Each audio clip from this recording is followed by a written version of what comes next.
I'm going to film this video today on how to fix a gap in your double pointing needles. Whenever using double pointing needles, I always end up getting a gap here at the joining part, so I just wanted to find a way to fix that after it's already done. I've seen videos on how to prevent it, and I can link those, but basically it's just making sure your needles are closer together when you're actually knitting. But I wanted to find a way to fix it after I've already done it. In the past, I've tried to fix it by knitting together anytime I'm coming to the join, but that actually creates more problems for me later on because I don't get straight columns in my knitting. But I wanted to figure out a way to fix it. So I've got this swatch of 1x1 ribbing here, and I've deliberately made a gap. Normally I don't get this issue with ribbing, I get it a lot with cables or any design, but for the sake of the tutorial, I made a gap at my join. I'm going to be using a smaller knitting needle. You could just use a regular knitting needle or a crochet hook. That may be best. But I don't have mine, so I'm just going to use a smaller knitting needle. And we're going to look at the preceding column before the join. And that's what we're going to use to fix this gap actually. I'm going to try to pinpoint where the gap problem begins in my work. It's a little bit here.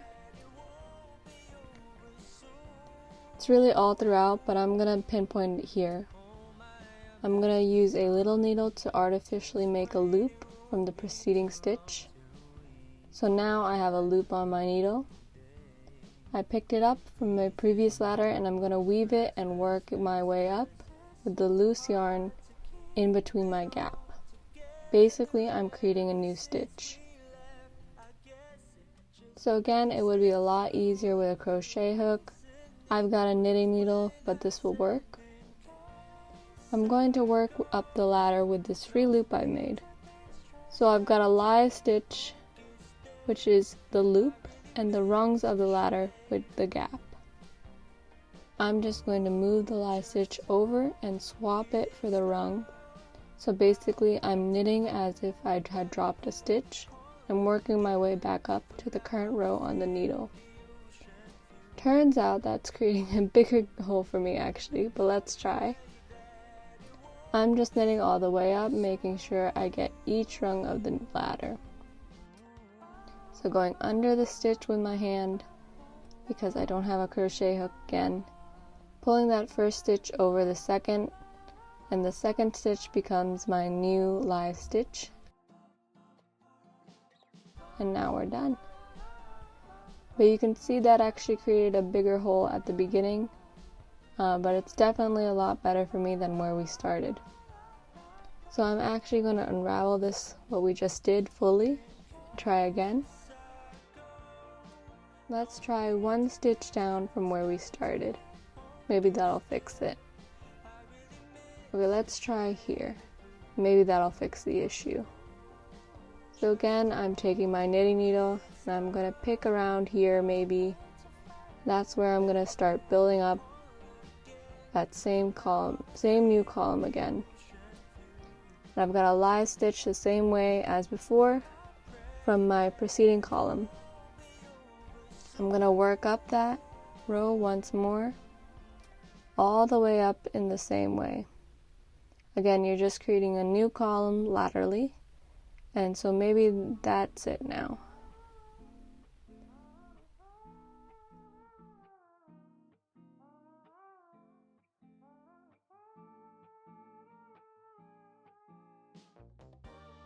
Okay, that looks a lot better.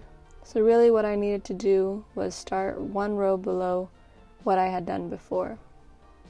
You can kind of see where I got that join from, but now we have another column here. So as I mentioned earlier, I did this with ribbing, and with ribbing you need an even number of stitches to create the continuous pattern. So here I start with a knit. If I go all the way around, my last stitch should be a purl. But now to close up the gap, we've created an odd stitch, literally an odd number of stitches. It's a knit column here, so now to fix it and not mess up with my ribbing pattern, I would still start my new row with a knit, go all the way around, with the ribbing as normal, knit 1, purl 1. But for the last 2 stitches, this one is supposed to be a purl, and this is the new one we just made. So I would just purl these 2 together, and then I can keep going with my ribbing all the way around as much as I need normally.